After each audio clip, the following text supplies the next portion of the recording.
Well, we are back with you once again, live on another Johnnie Torch program.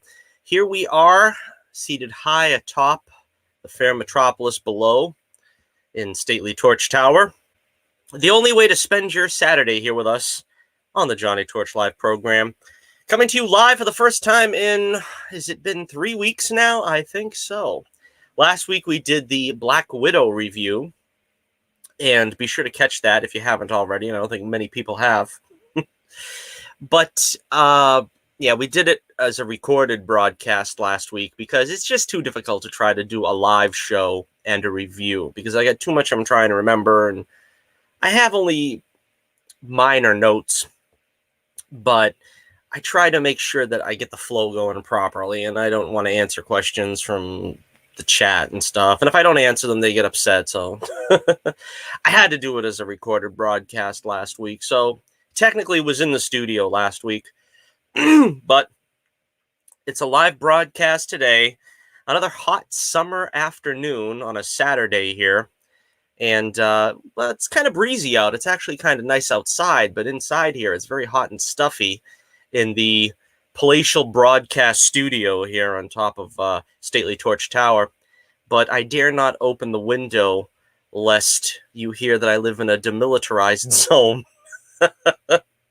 Not really. It's not that bad, but at times you probably do hear the sound of the street and the fair metropolis below. So welcome in. We are, what is this, broadcast number 250 now? 250. And they say we haven't made it to the big time yet. If that's not big time broadcasting, I don't know what is.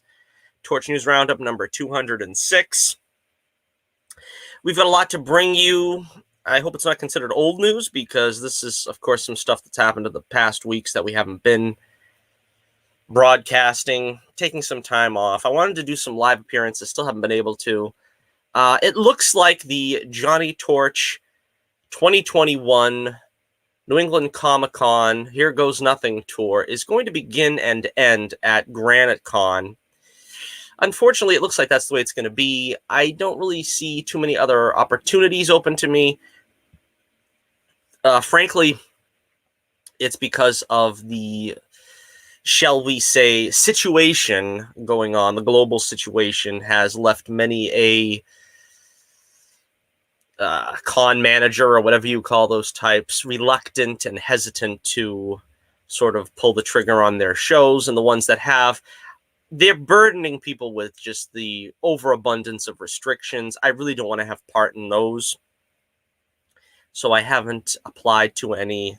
In fact, I have applied to one that has me on a waiting list, and I might just withdraw because I don't like the restrictions that are being placed at this point in time. There's really no excuse, and need I elucidate? I think you know what I'm talking about.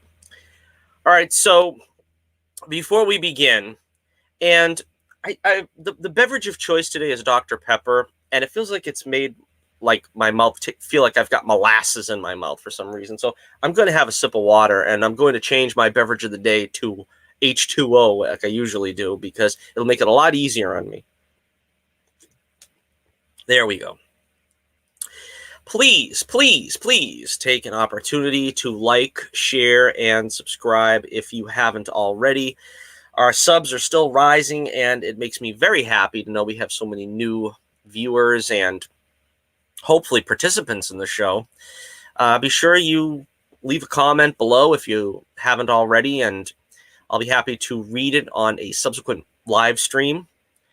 We've got a lot to talk about. Let me, of course, briefly direct your attention to the links in the description below. You can find me on Twitter if you so choose, if that is your thing. You like to do the tweeting, you can still find me there, running off my mouth metaphorically. Very often, unfortunately. I've got to curb my tweeting habits. But you see, what happens is I'm working on the book, and to sort of break the monotony of working on the book, I gotta find something else to do. So I'll turn over to the Twitter page and start monkeying around there, taking up time, wasting time. So be sure you check us out on Twitter. It's the only social media besides YouTube that I use. Also, you can check out the link in the description below for our website, The Adventures of Bullets, Bourbon, Private Eye. Not a whole lot to say yet, as of yet, because my print file is in the hands of my guy that's fixing it up. It should be done by next week, he assures me, and hopefully that means it'll hit the printer. Kablam is our printer, and it'll hit them probably early August, and it should be printed. I'm guessing I'm on pace to have this bad boy out in time for Granite Con. Now, since there was no cons last year, I really haven't sold any of the Family Jewels, which is the first part of the two-parter. So you, ostensibly, if you don't order the Family Jewels right now at the website below, you could probably pick both of them up when we meet at Granite Con on September 18th and 19th. So looking forward to that. I've sort of tentatively begun production on episode 9. And this one shouldn't take me quite as long, I don't think, because it's only a dozen pages. So I don't think there's going to be this long lead-up time that I had with this last book. This last book was literally a year.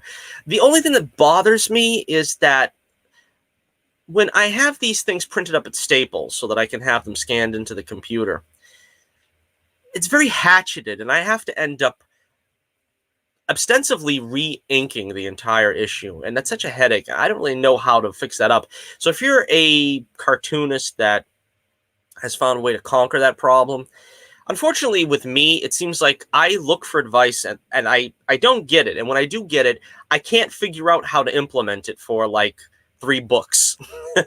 So this has been going on for 3 books. I've had to re-ink everything, which takes about another 2 months. It adds 2 or 3 months to the production time instead of just coloring it. So if I can get straight to the coloring and the lettering, that would be wonderful. It would be so wonderful.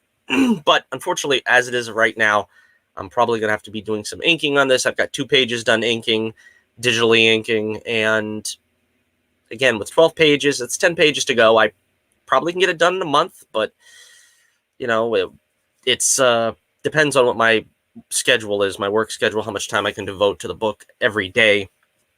So we'll see how that goes. All right. I know you're here for the news. We've got a bunch of it here for you. So let's get to the news of the day, or the week, or the month in this case. And please check out The Adventures of Bullets, Bourbon, Private Eye. As you see the crawl on the screen here, it is very affordable.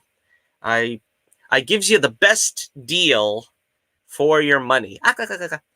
All right, so let's see. The first story we've got here, some sad passings occurred recently, and we will memorialize these great legends who have passed on in the Superman universe. Of course, Christopher Reeve has passed on, and Margot Kidder. Now, unfortunately, Richard Donner has passed on as well. Seems like the Superman cast and crew are getting fewer and fewer on this mortal plane. Dick Donner passed on at the age of 91. Still a fairly good life, you know. That's still kind of youthful to die in my estimation in this day and age, but sadly has passed on. I don't have cause of death here in this early obituary, but apparently at the age of 91, that's considered old age, you know, natural causes. He, of course, introduced Superman to the major motion pictures, and it's very sad because, you know, the whole story behind it, and I know most people probably know the whole story behind what it took to get Superman off the ground, the first major big budget motion picture. Basically, they wanted, you know, the I'm trying to think. The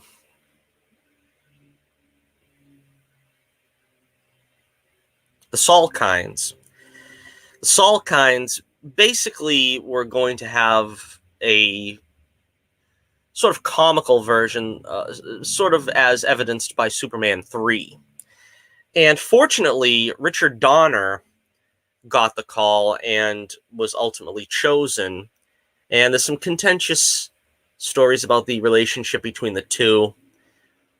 He was shooting 2 movies at once, Superman and Superman 2. He was fired during the production of Superman 2.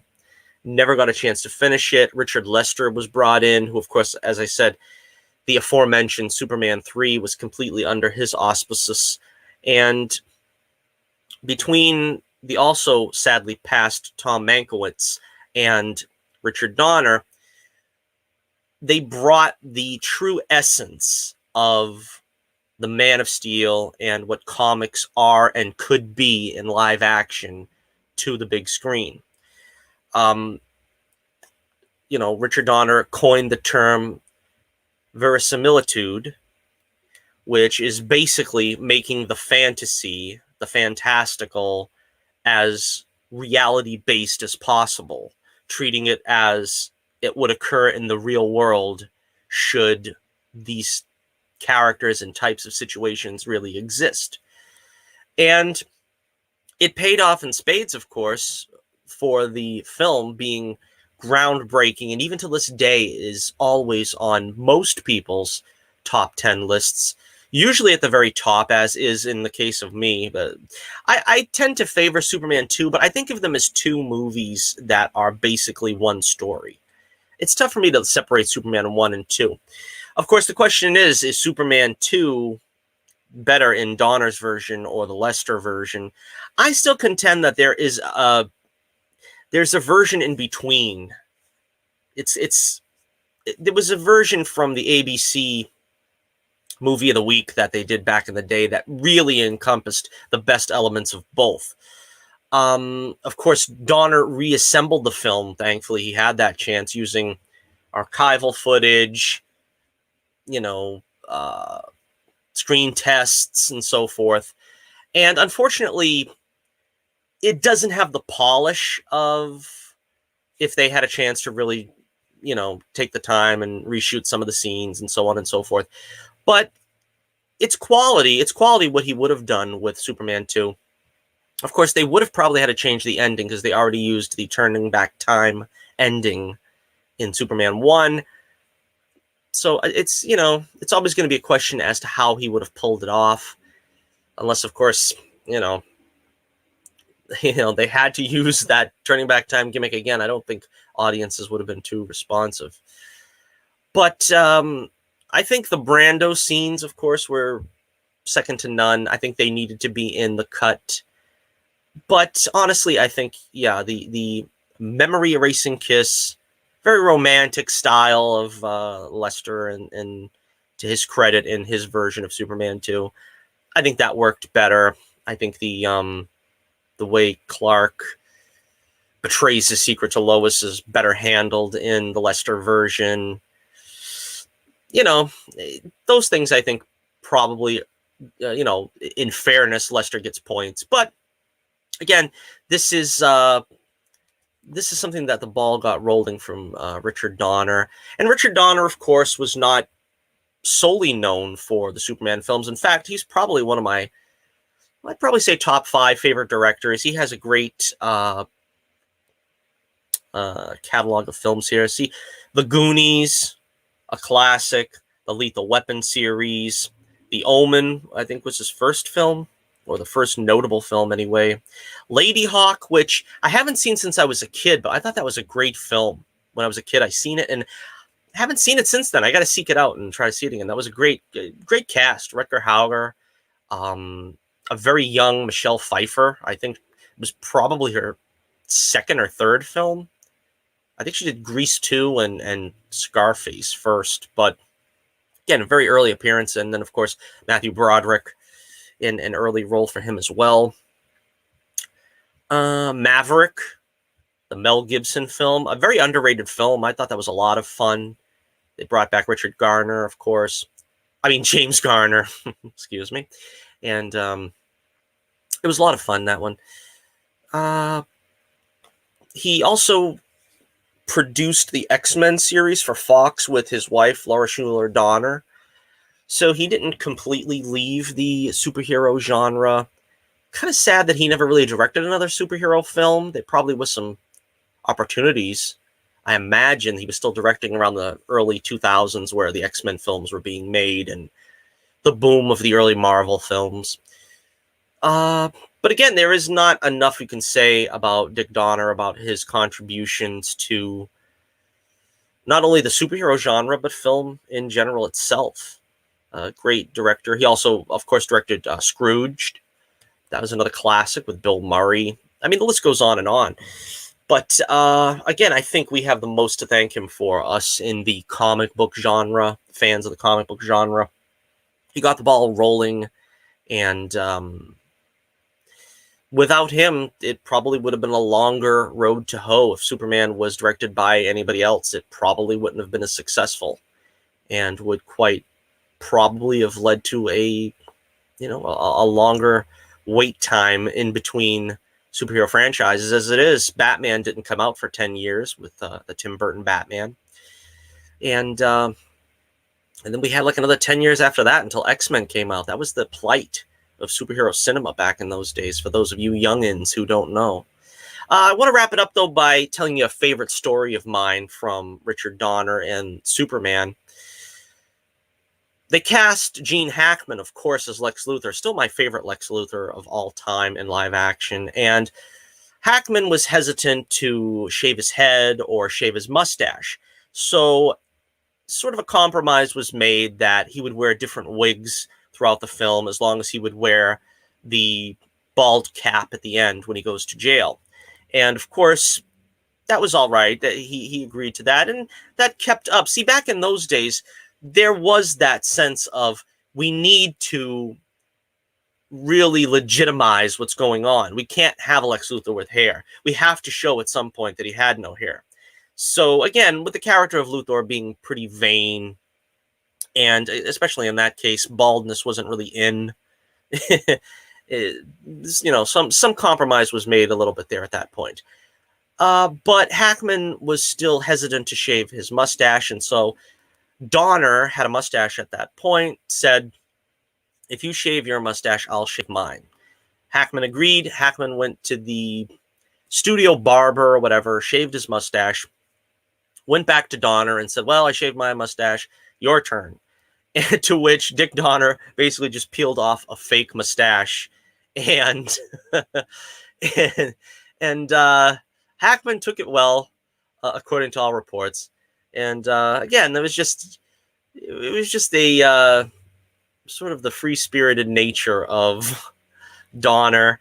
And if you can catch any of some of my favorite, I don't know if that's really a popular thing anymore, but the DVD commentaries.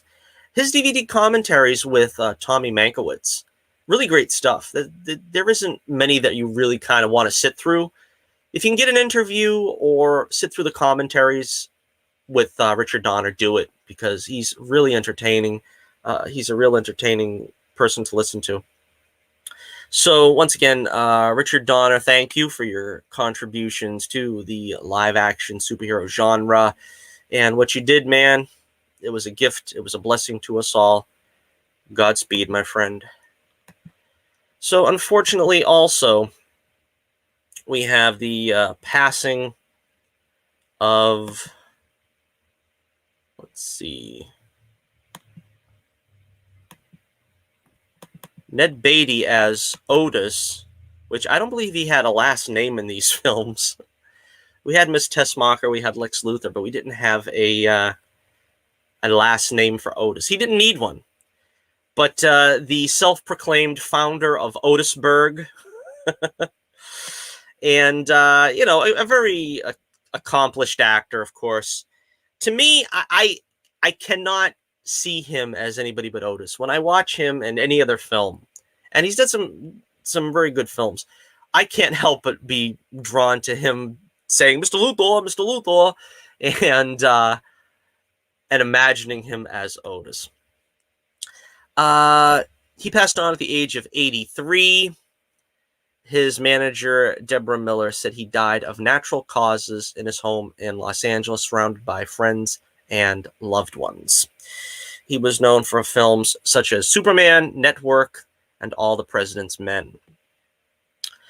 He also did another link to the superhero genre. He also did that Captain America movie of the late 80s, early 90s that really wasn't that good.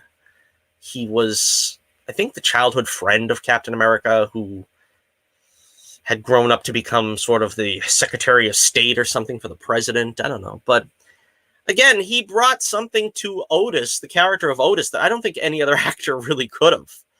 It was such a great 1-2 combination of Hackman and Beatty that I can't see those two characters working with any other actors in their skin. And of course, he was a great inspiration to me for my character of Pickle Puss. I've admitted it quite frankly that Carrot Top and Pickle Puss in my Bullets Bourbon adventures are basically modeled after Gene Hackman's Lex Luthor and Ned Beatty's Otis. So I have a lot to be thankful and grateful for them and their performance inspiring me in my creative endeavors. And again, some of the great memories of, it's amazing that brain can generate enough power to keep those legs moving. Some of the great lines associated with his character. Superman 2, he didn't really appear all that much, but again, his presence was known.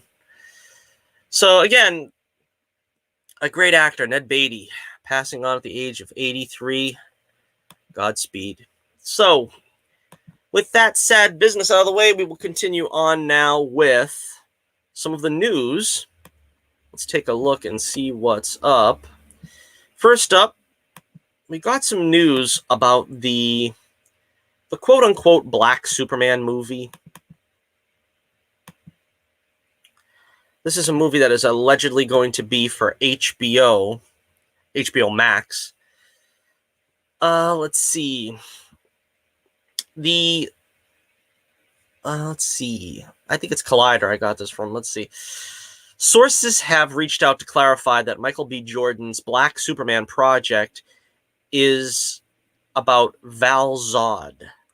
So this is not going to be Clark Kent, Black Superman. It is, in fact, going to be Val Zod, which is good in the sense that they're not trying to just blackface another character, which they are doing on HBO Max elsewhere. We'll get to that story later. But they are going to try to take another character who is already black and give them spotlight. That is the preferable method of doing these things. It is being written as a limited series for HBO Max. So this is not really a film. I guess this is going to be a mini-series. Collider is reporting that Michael B. Jordan is producing the Superman project for HBO Max through his Outlier Society production company. Let's see.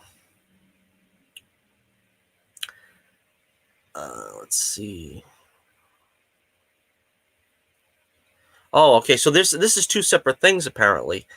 Ta-Nehisi Coates and J.J. Abrams' movie is expected to feature Black Kal-El in a period setting. This one, likely a lower-budgeted project, will spotlight Val Zod. Okay, so we've got two separate projects here. See, I didn't know that until I read the copy. I get this information as you are getting it, and I pass it on to you, the viewer. An unknown writer is currently hard at work on the screenplay, but Jordan is producing and could even take the lead role, which would make him finally suit up as Superman. That would be the smart thing to do. I think everybody wants to see him as Superman if he is indeed playing Val Zod. The actor previously laughed off claims that he'd play Kal-El in the Abrams-produced feature, saying, "I'm flattered that people have me in that conversation. It's definitely a compliment, but I'm just watching on this one." Many fans were surprised at how dismissive he was at the time, though some context might be found.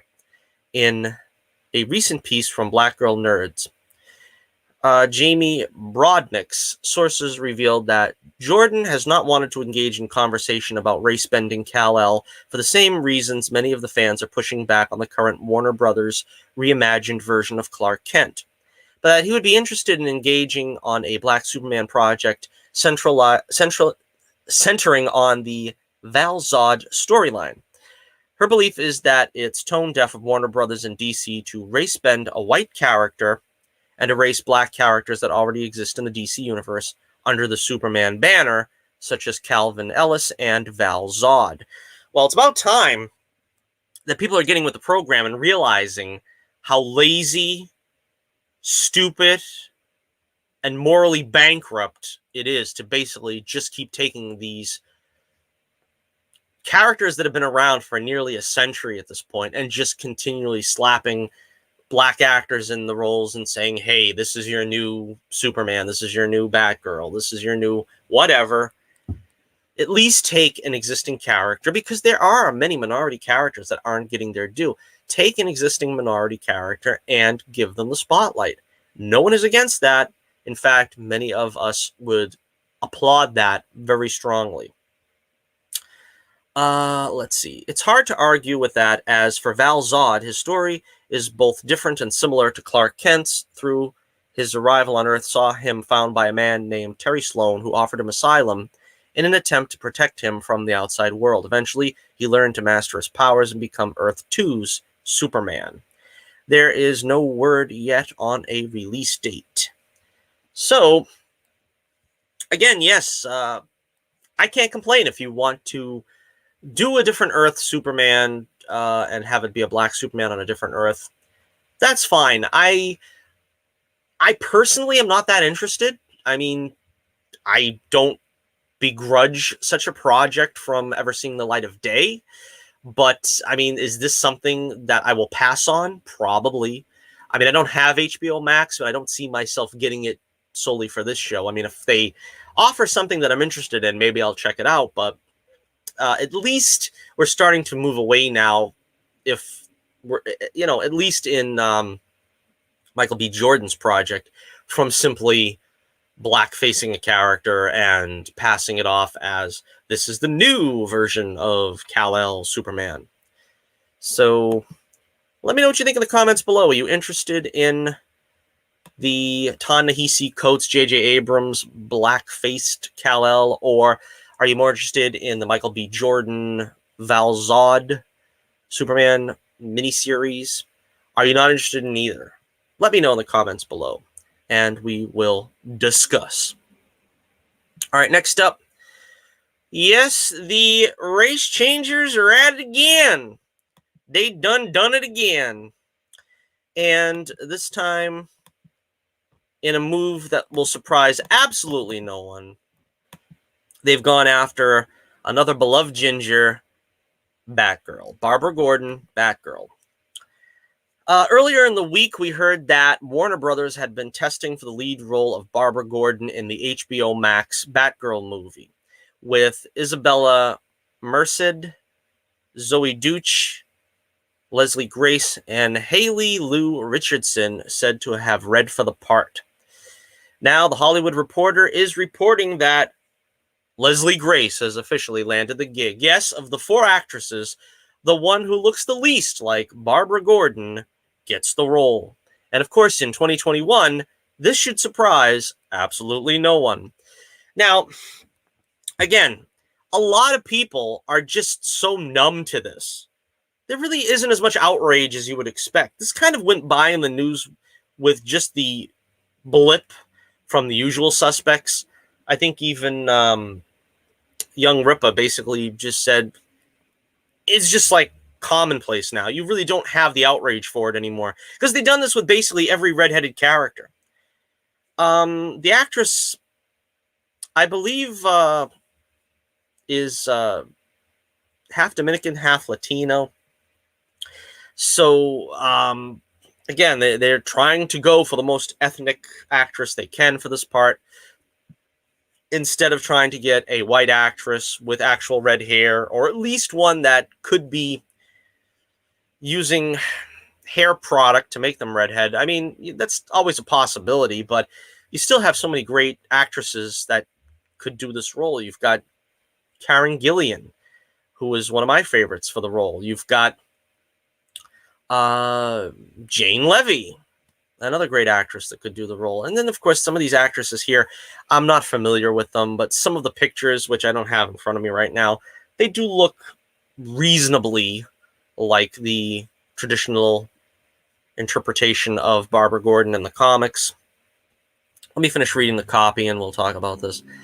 Grace is best known for her role as Tina in the recent musical In the Heights, but also made waves in the world of music, receiving 3 Latin Grammy Award nominations.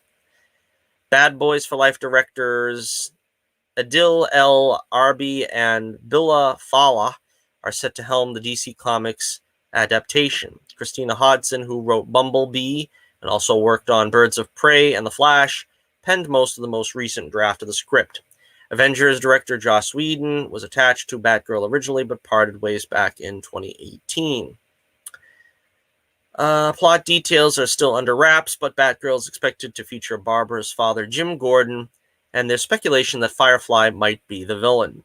No release date has been announced, but the movie is reportedly scheduled to hit HBO Max sometime in 2023. So again, it's the same situation here as ever. Exactly what else is there to say? There is just gingercide going on in Hollywood. They do not want to cast an actress that looks like the character. And the sad thing is a lot of these, now this is just another movie I'm not going to watch. I have now refused to see any movie that race changes a character. You know, there are some, maybe a minor character, I don't know, but obviously a major character, I am going to refuse from now on. You're not getting my money if you're not going to give us the actual representation that we want, which is of the actual character. What's going to happen is you're going to find a lot of us discriminant viewers, discriminant fans of superhero comic book media, fans of the genre. They're going to start walking away in droves because you're not giving us the accuracy that we want. That's what eluded success to the genre for such a long time. They didn't want to give you the characters in their right costumes. They didn't want to give... You can go as far back as... Look at the 70s. They changed the entire, history of the Incredible Hulk. They had to change the entire history of the Incredible Hulk. Ken Johnson literally wanted to make the Hulk red. And it was only because Marvel Comics put their foot down and said, look, we've got a brand that we're trying to sell here, and we can't change the Incredible Hulk to red in the comics willy-nilly just because you want to make him red. Because he was already on lunchboxes and pajamas and everything. And, also with Wonder Woman. Way back in the 70s, you had the Kathy Lee Crosby movie, which went nowhere because fans didn't want to see a leotard-wearing blonde Wonder Woman. They changed a lot of the story elements there, too. The beautiful thing, since we're talking about Richard Donner today, and we're paying homage to Richard Donner, he kept everything as accurate as humanly possible. There was some cosmetic changes and so forth. That's fine. But Superman at his core was Superman. He was the beginner of that.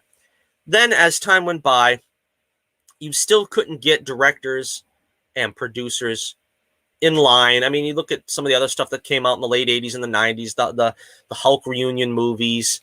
Thor was basically completely overhauled. Daredevil couldn't wear the red costume, because it was considered ridiculous. And on that budget, they probably couldn't create a really good one anyway. You go through the 90s, the Batman craze was up again, and they managed to do some pretty good stuff there. But of course, it also started to, because of the I would argue from the very beginning, nothing in Batman was particularly in that 90s, 89 to 96 or 7. None of that was particularly authentic.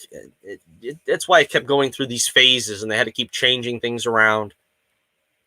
So when we finally got the authenticity, if not with X-Men, which was true to the spirit, if not the cosmetic letter, we did have Spider-Man, and then it spun off down to Batman being a lot more closer with the Nolan series, although of course that also was cosmetically not exactly the same.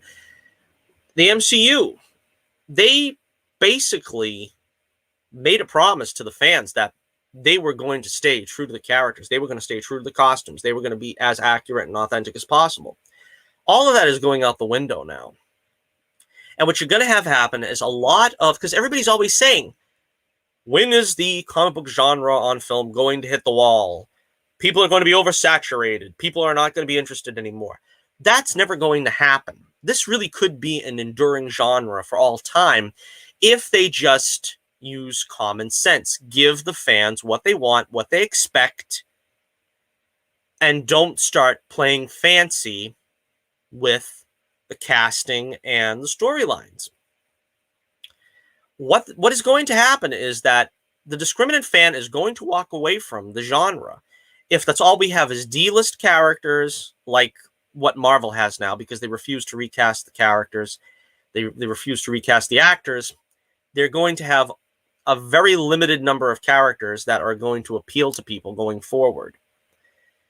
And with DC, with their continuing race changing of characters in the DCEU, their continual use of R-rated movies to exploit their properties, they're going to find that they are distancing themselves from the fans.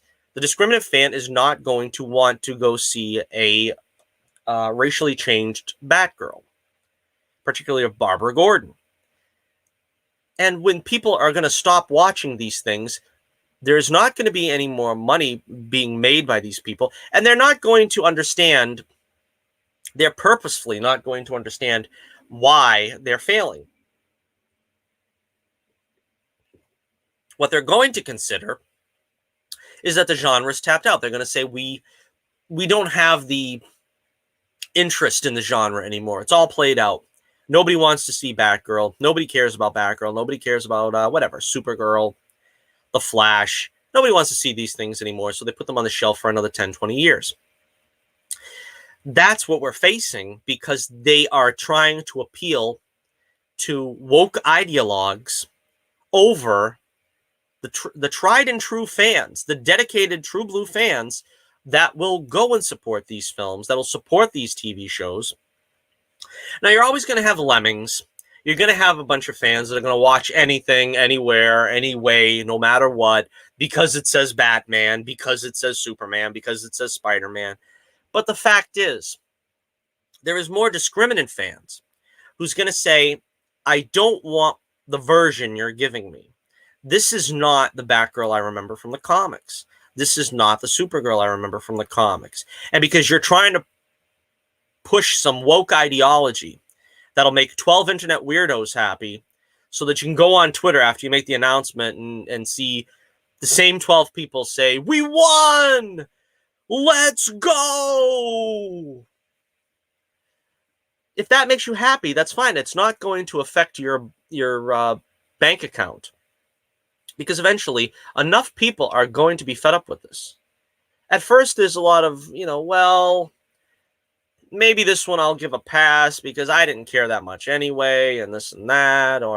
And then you've got the other people where it's like, I've got to see Batman no matter what. I don't care they race changed Catwoman and Commissioner Gordon. I got to see Batman. I don't care if the Joker is a mutant frog. I got to make sure I see Batman.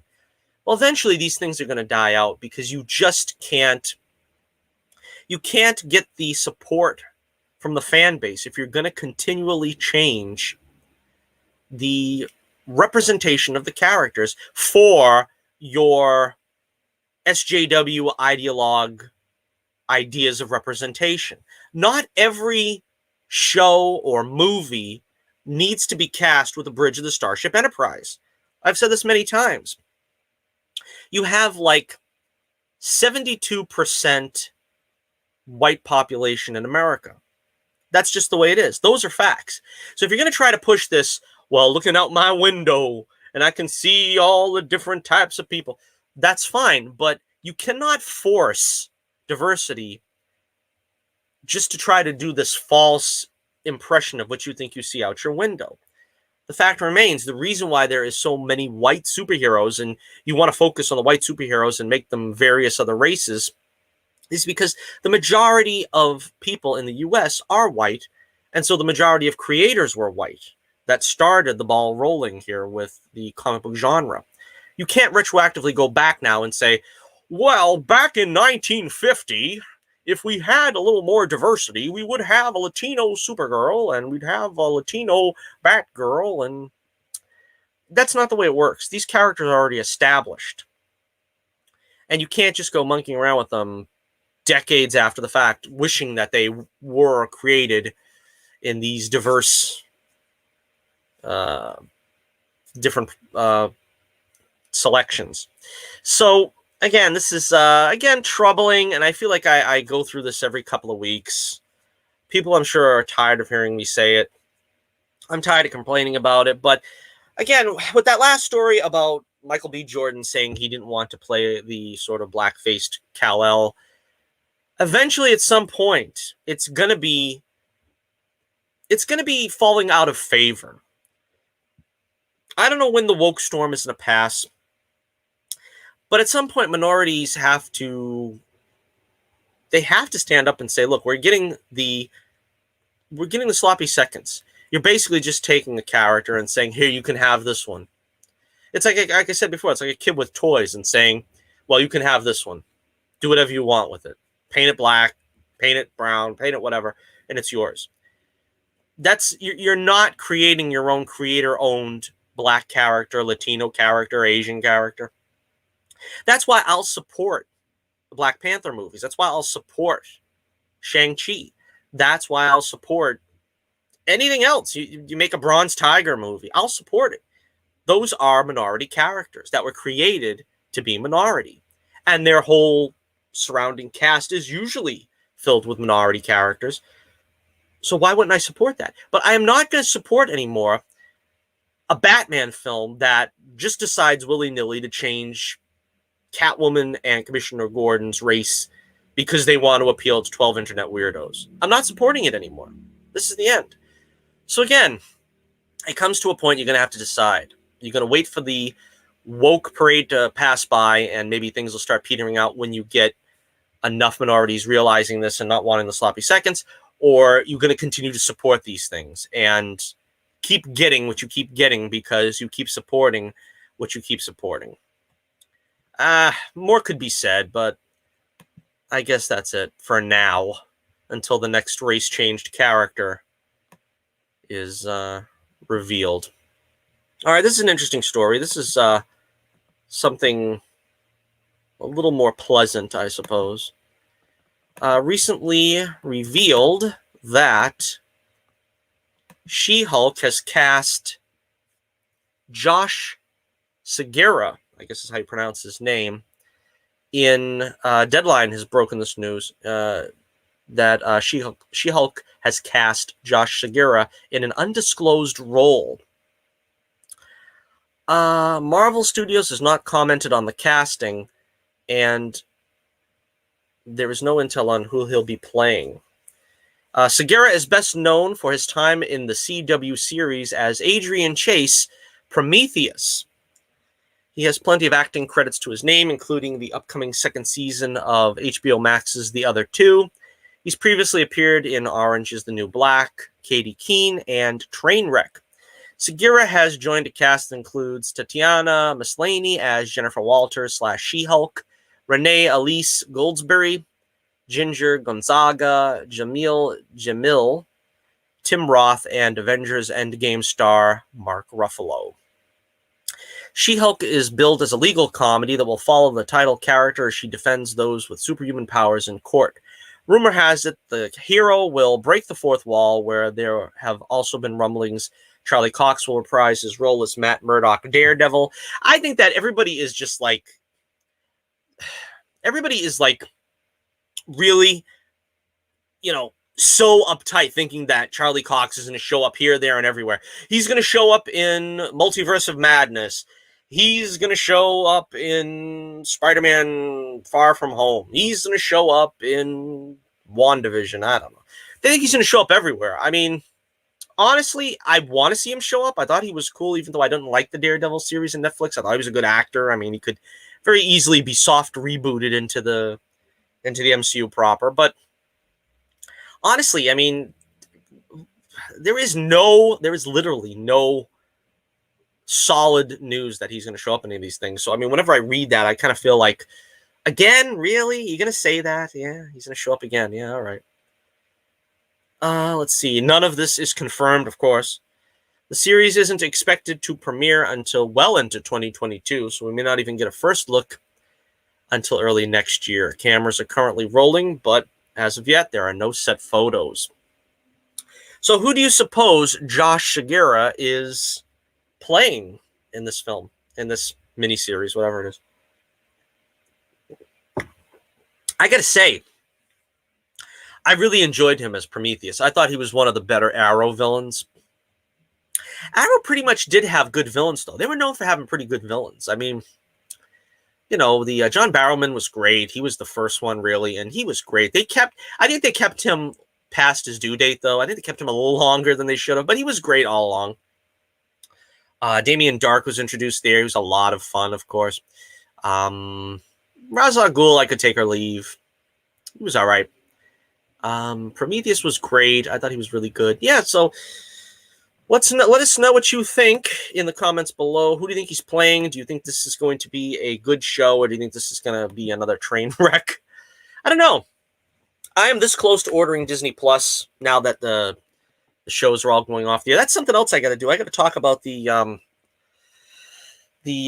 sort of wrap up the seasons. You know, there's still Superman and Lois, Legends of Tomorrow, Supergirl are still on. So I imagine I've got to do that review, that sort of wrap up sometime later when all those shows are done. Because I usually do that every year and just sort of give a CW Arrowverse overview and what I thought was good and what was less than good. I think it was kind of a slightly more successful year this year, I think, for a lot of these shows. Some of them, you know, we have to wait and see how they go before I'll commit to anything, though. But, I mean, I just saw the last episode of The Flash. It's pretty good. I think it ended strong, even though, you know, not the strongest of seasons. But we'll talk about that some other time. All right, next up, this news has been continually cropping up that the long-awaited Star Trek IV, it's supposedly in the works, maybe? A lot of outlets were promising that Star Trek IV was going to be out, but that's unfortunately not what the copy actually said. We don't know if Chris Pine is going to be attached to this, although the reason why people are sort of associating this film as a Kelvinverse, Chris Pine, Zachary Quinto Star Trek film is J.J. Abrams is supposedly on board to produce. I don't know how many other projects were out at this point. We'll read the copy. We'll find out. Paramount made a low-key announcement that a new Star Trek movie has been set for release on June 9th, 2023. So that's like about 2 years from now. They kind of better get started and explain themselves about, you know, what to expect on this movie. The update on the Star Trek movie franchise was part of a general drop of new and/or rescheduled release dates the studio announced. We learned last month that Paramount tapped Star Trek Discovery writer and consulting producer Kalinda Valquez to write the script for the new film, which is being produced by J.J. Abrams. However, reports indicate that this 2023 Star Trek film is not Velasquez's project, though reportedly both films are being produced by J.J. Abrams. If you thought news of Paramount working on multiple Star Trek films seemed confusing before, it was reported in March that the new Kalinda Valquez film came from an original pitch from Valquez herself, which has led to speculation about whether or not it could connect to the current Star Trek TV universe in some way. That may turn out to be the case if this 2023 Star Trek film is its own separate thing. Here is what IO9 found out through its sources. A source close to the project told IO9 this is not the Velasquez script. It is, however, a separate J.J. Abrams produced Trek film, but all details beyond that remains top secret. So we have no idea if the story will be told in the Kelvin timeline, which is the timeline the previous Chris Pine, Zachary Quinto movies took place in.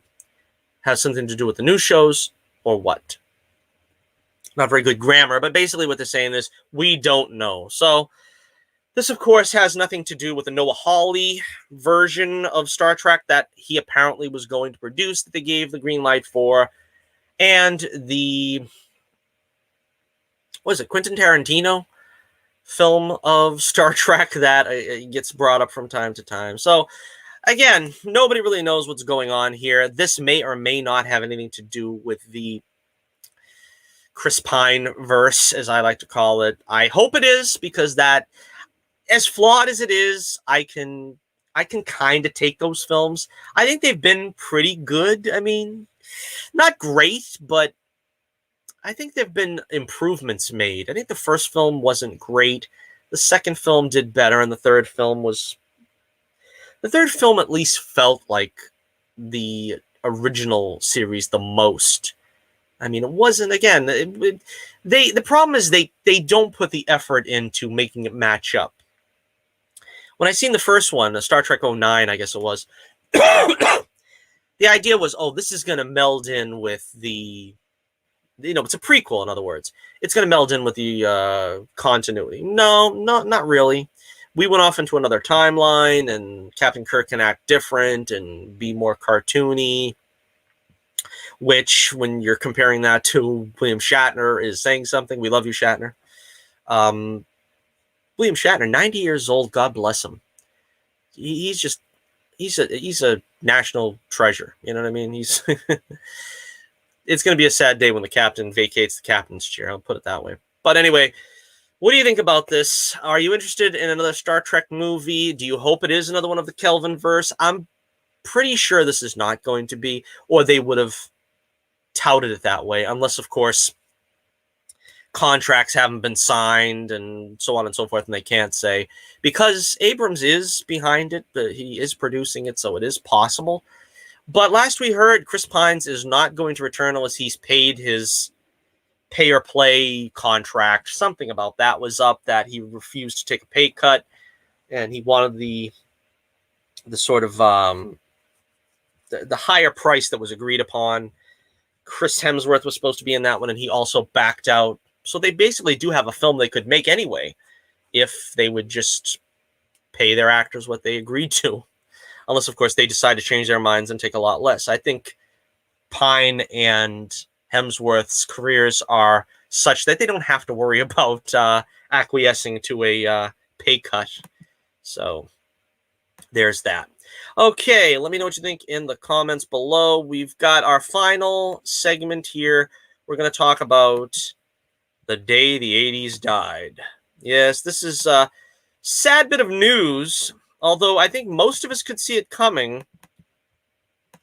Apparently, the Snake Eyes movie, which was thought to revitalize the G.I. Joe universe on film by going back and making a prequel of the origin of Snake Eyes, has come out to disastrous reviews.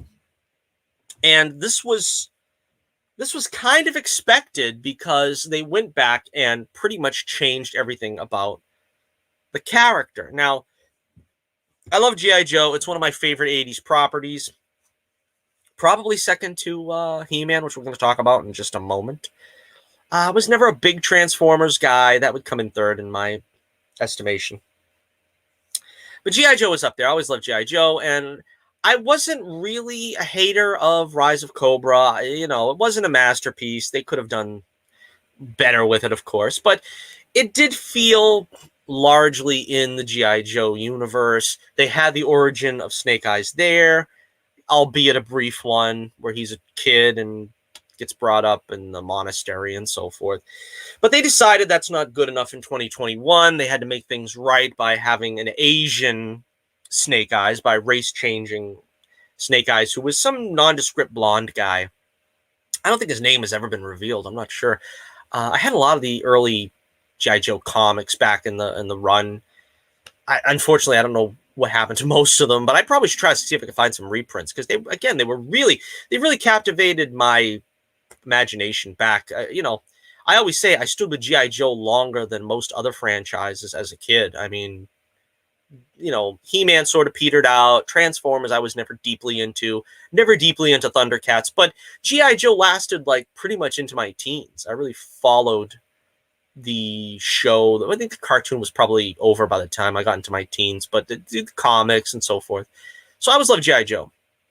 But Larry Hama, of course, responsible for a lot of the G.I. Joe lore. He sort of signed off on this because, he's a big leftist apparently. And now you can't have a ninja-trained U.S. American Forces operative unless he's Asian.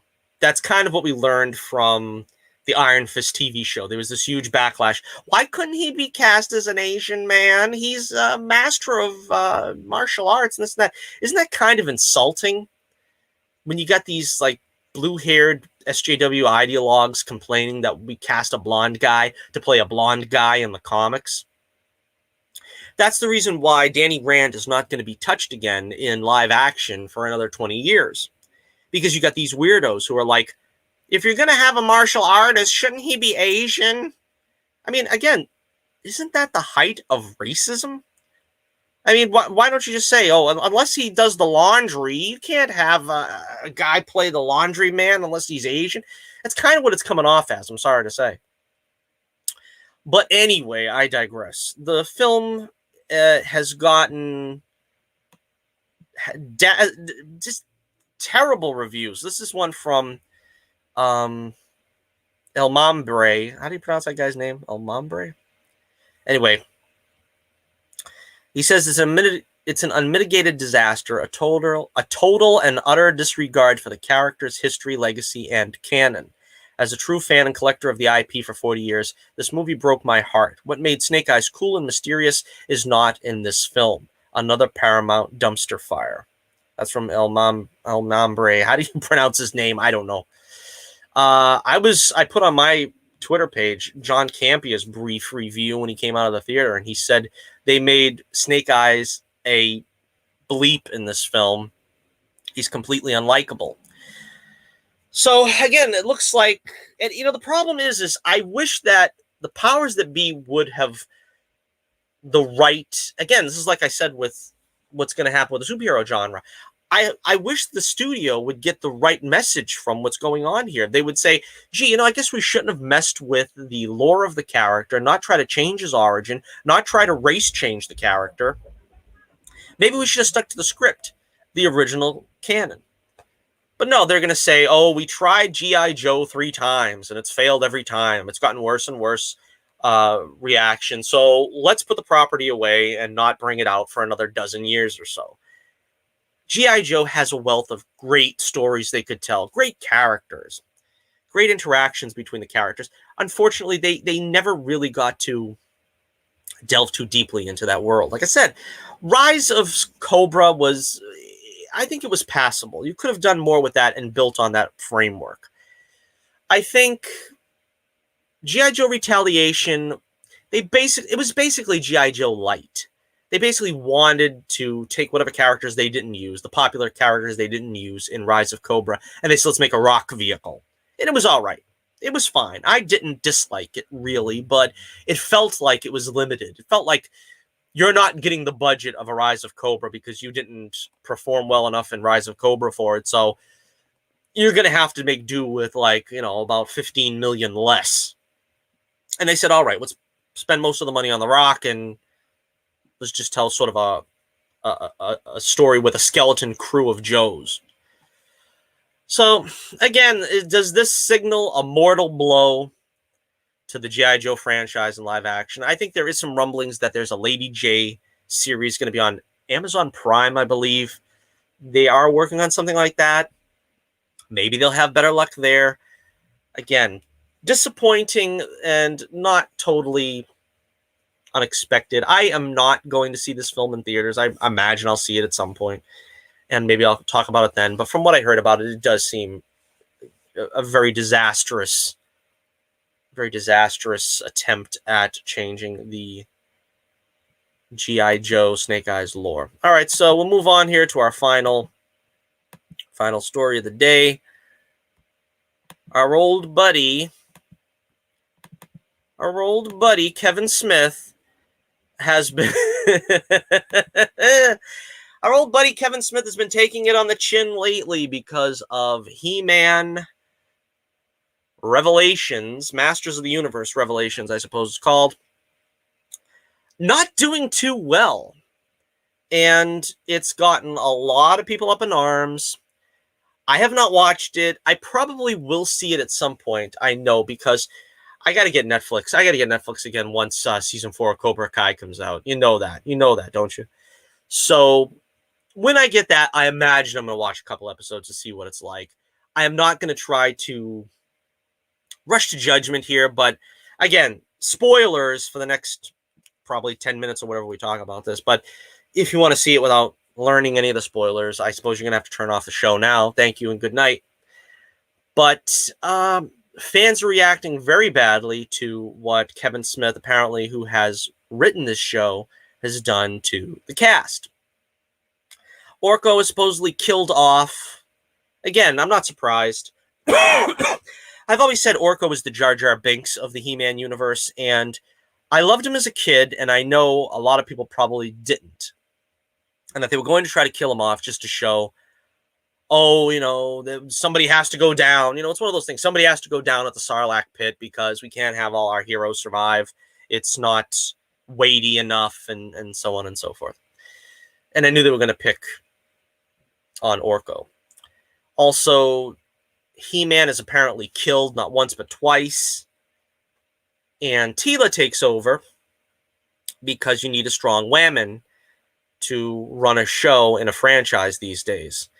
This is basically, they're saying, what has been termed Last Jedi-ing a franchise, where you basically take the lead male character, make him ineffective, and sideline him, or I guess in this case, kill him off, so that the lead female character can take over in his place, show the guys how it's done, do it right, and succeed where the, in this case, especially titular hero, failed. And then, when tried and true, diehard He-Man fans complain, say, you just hate strong women, don't you? You're just a man baby that can't handle a strong woman taking over the role of hero in your precious little childhood fantasy series that was no good even back then, and we had to fix it and make it better. You know, just cut the crap. Miss me with that stuff. It makes me so aggravated to hear, because this is basically what's been going on with every franchise. How many franchises have been ruined from childhood now? This is another one now. This was supposed to be a direct sequel to Masters of the Universe from Filmation. Now, quite honestly, Kevin Smith is on record saying that he wasn't a fan of He-Man. And I can understand, because He-Man was a niche thing. I think He-Man existed big and strong in the 80s, from like 82 to 87, right? 82, I think, is when the cartoon came out, or at the very least when the action figures came out, as I was just very young then. And then I seen the cartoon, and I loved the cartoon. And then I loved the She-Ra and the toys and this and that. I wasn't as big a fan of She-Ra, because obviously it's a different sort of storytelling that goes on there. But the thing about She-Ra was they hooked you because you got Hordak, and those were He-Man villains. You had the Hordak toys, and so you kind of were watching thinking, well, yeah, this is like kind of He-Man-esque, isn't it? And then, of course, you had He-Man show up. I think he did like 3 episodes or something over the course of this show. So little boys watch She-Ra an awful lot. People don't know that. People think that the success of She-Ra was because of little girls. Not necessarily. I think more little girls watch She-Ra than He-Man, but a lot of little boys watch She-Ra. And I've said this before. I mean, I think like my cousin had a crush on She-Ra. There was a lot of little boys that watched She-Ra, because back then the women were allowed to look like women. So the little boys were like, also, She-Ra don't look that bad. I can watch her. I can handle this. And then I got Hordak, and He-Man will show up every 15 episodes or something. So the bottom line is he was born a little too early for this show. I know he's like at least 10 years older than me. I don't know, maybe 15. I don't know how old he is, to be honest with you. He's in his mid to late 50s. And he probably is not quite in with the lore. And, he was probably like 18 years old when the movie came out and was like, what the heck is this? I don't think he has any real deep affection for it. So maybe if you stuck him on something like Star Wars, maybe he'd give you a pretty good approximation. I don't know. The thing is, though, is Kevin Smith has kind of, as I said on Twitter, the old Dark Knight adage, which is you either die a hero or live long enough to see yourself become the villain. Basically, over the last 10 years, I'd say, Kevin Smith's sort of popularity among fans have gone down.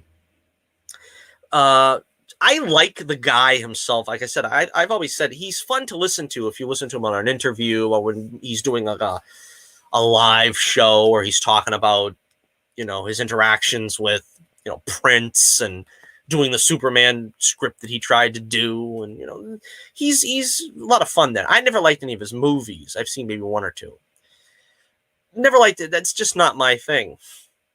They're too profane for me, of course. But he's generally well-liked among the fandom, among, the geek community. And I think that started going down at some point, like 10 years ago. I remember the first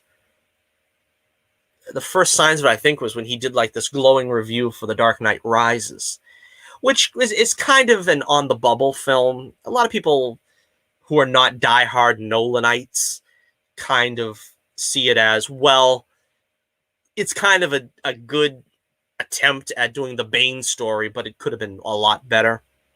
But he gave this glowing review. And then sort of after that, he became sort of this caricature of the crying Kevin Smith. Oh, he's everything touches him deeply and he loves everything to death. And it kind of, he doesn't quite have that trustability factor anymore about his reviewing these things. And, it seems to be I'm not sure exactly what the cause is. Some people are thinking it's his near-death experience. I happen to think he's fried his brain on marijuana. I'm not a big proponent of marijuana, and basically when you look at Kevin Smith, you can see the effects of being a big marijuana indulgent. Because he seriously has that sort of drawn, dead-eyed look now. And I think that's kind of indicative of what happens when you make marijuana legal and people just, and not everybody will, I suppose, but people just get addicted to it and spend probably their every waking hour where they're not doing something constructive, smoking marijuana. So anyway, Kevin Smith has shot back. Of course, I can go through the whole story for you if it pleases you. Clownfish TV said that they were going to make Teela the star of the show from all the press and the synopsis and this and that.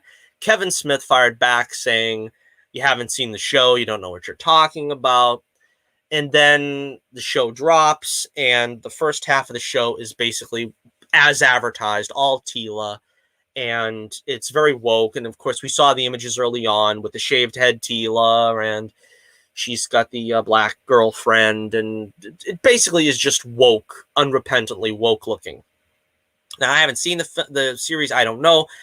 And as some people have said, the caveat is maybe it can turn things around in the second season or the second half of the series, which is due to be released, I think, a month from now. I'm not sure. But Kevin Smith shot back today saying this is kind of flattering, actually. Both the Boys TV show and Captain Marvel went through this too, so I'm in good company. The review bombing is transparent, so luckily it's not going to trip us up.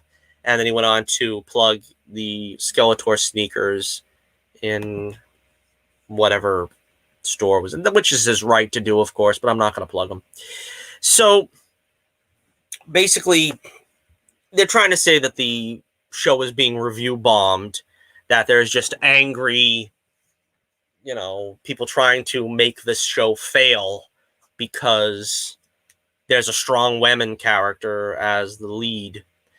And let me see if I can share right now. Let's take a look at live right now, the Rotten Tomatoes score for Masters Revelation.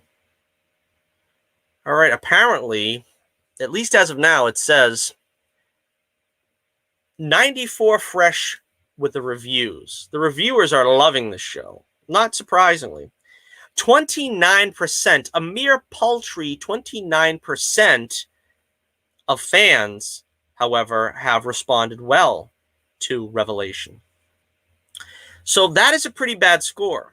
That, to me, says that this is beyond just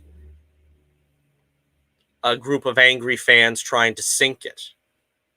This, to me, sounds like there is some serious problems with the show, and it didn't quite hit its intended audience. Or did it? Maybe this wasn't for the He-Man fans at all, as much as they tried to ballyhoo that it was. Maybe this was just for the woke ideologues.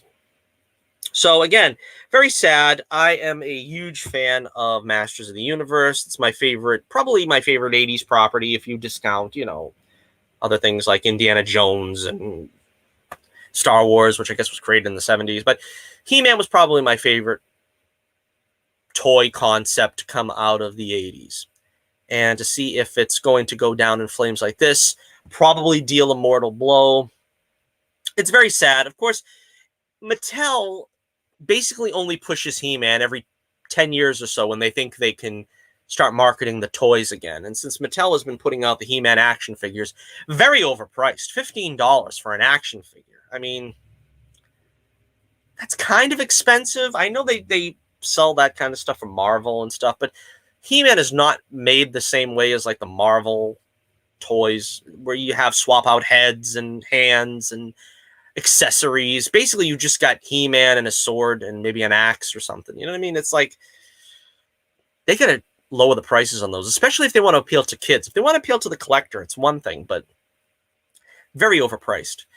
And they did the 2002 series, which was very good. I didn't like everything they did there, but it was very good because it was at least respectful to the concept.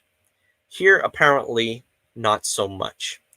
So there it is, the Ballad of two 80s series that, again, big parts of my childhood, but unfortunately don't look like they are going to be long for the world. Probably going to go the way of all flesh. Hopefully, someone that appreciates the properties will try to do something with it. But in this woke, I'm telling you, people will look back. I want people to put this broadcast, download it if you will, put this broadcast in a time capsule and come back to it in 30 years. And you'll see exactly how everything that this woke phenomenon has touched has gone down in flames, has been ruined irrevocably almost. I mean, only time will tell if it's completely irrevocably ruined. But all these franchises that have been touched with the pale death hand of wokeness, will they ever survive? Will they survive 20 or 30 years from now? I would like to know. And God willing, I'm on this earth to find out. All right, so that's about it for another show. I've kept you here long enough. Thank you for joining us. Thank you for liking, sharing, and subscribing if you have. If you haven't, why haven't you?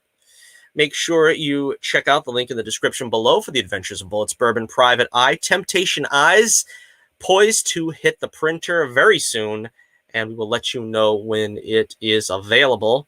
Eagerly looking forward to that day. And, of course, thank you for joining us here on The Only Way to Spend Your Saturday here with us on the Johnnie Torch Live program. Big 250th episode in the books. Make sure you leave a comment down, and we'll talk to you next time. And until next we meet, this is Johnnie Torch reminding you once again, keep the flame burning brightly, and I'll be with you again real soon.